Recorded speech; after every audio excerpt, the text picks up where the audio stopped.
Ons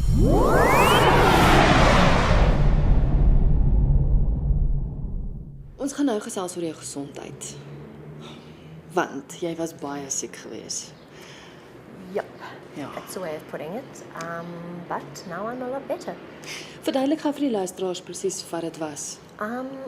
In my father's family, the hereditary disease of polycystic kidney disease runs. You have a 50% chance of getting it.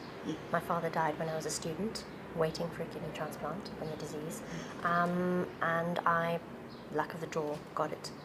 But I'm one of those people who just went on ahead with life and didn't do all the tests to find out. It was only when I was in my early 40s that eventually, through the reasons they picked up that I had the disease, at that point I had already below 30% kidney function.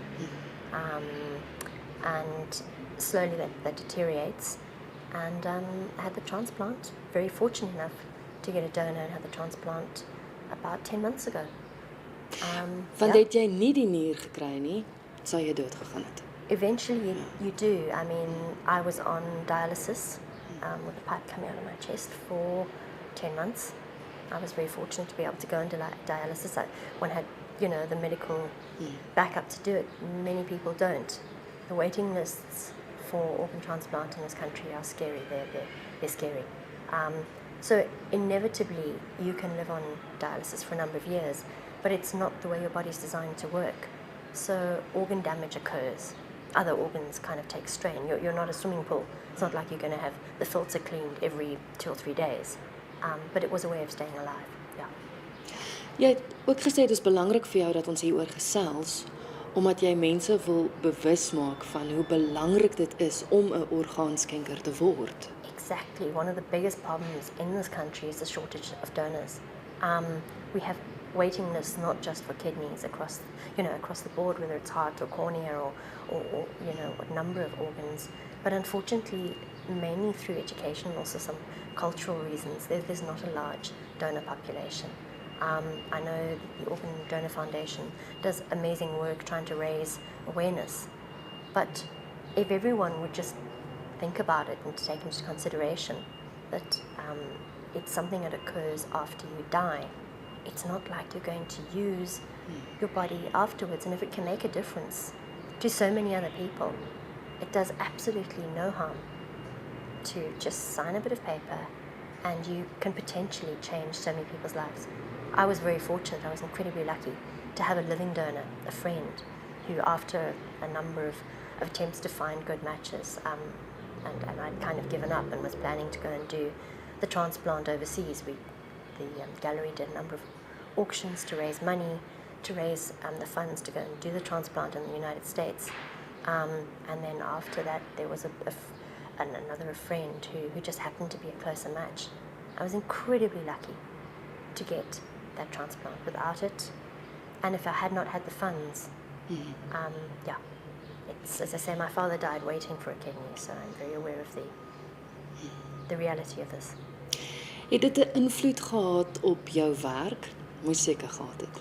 I think it couldn't not, because it affected the way people reacted to you, and it does change the way that people react to you. Kind of all of a sudden you've got a time limit. You've sort of got an ending point, and I think there was a kind of cynical aspect that came into a lot of my work. There is a lot of fairly dark humor and cynicism that runs through my work, and I think that kind of permeated into the images that I was making. This sort of I think it was more about trying to control fear, because fear is the biggest damage. And I mean, I worked with motifs of crocodiles as being, because for me a crocodile really is, it's that slow reptilian fear that lies in the back of your brain and affects the way you approach your life. It makes you smaller. It makes you take less risk, which is something I resist and fight against. And it was about trying to fight against that sort of cold crocodile that just lay next to you, and it chilled your energy by always bringing that fear aspect in. And definitely that came out of my work. I mean, I have no boundaries between me and my sort of inner headspace just leaks out through my drawings. Since the transplant, I did a whole series of works earlier this year where I worked with all the etchings. I worked with some really large, sort of 2-meter etchings, and they don't always print perfectly. I mean, it's the nature of the process that you get. I mean, this pile of paper behind us is a pile of old damaged etchings, and normally you would turn them into ash for ash drawing. And then I started thinking of going back to damaged works and giving them second lives. So produced a whole series of works where I took imperfect etchings and reworked over them as drawings and gave them second chances. Because to a large extent, that's exactly what this is. It's like having extra time at the end of the game.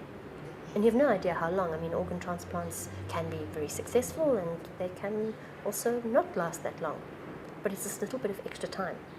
And to make a difference out of extra time. Yes, and I think that body of work that I've made earlier this year certainly picked up on that, taking the damaged and giving it a second life. Met jou tweede kans op lewe, is daar dinge wat jy bitter graag nog wil doen? These works I need to make. Definitely there. There's not even a question on that. There's a lot of work I really want to do. I've tried to take this year relatively quietly. Well, I've done a lot less teaching than I would normally have done. One's immunity is quite suppressed because you're on immunosuppressants. So coming into contact with 30 joyful students, at least 2 of them are going to have something. It's just the nature of people. But there's projects that I want to do, and there's traveling I want to do. And there's riding. I'm someone who's a very keen rider, and going back and starting to ride again and go hiking. And it's a second chance. That's what an organ donor offers, the chance of an extension on your life.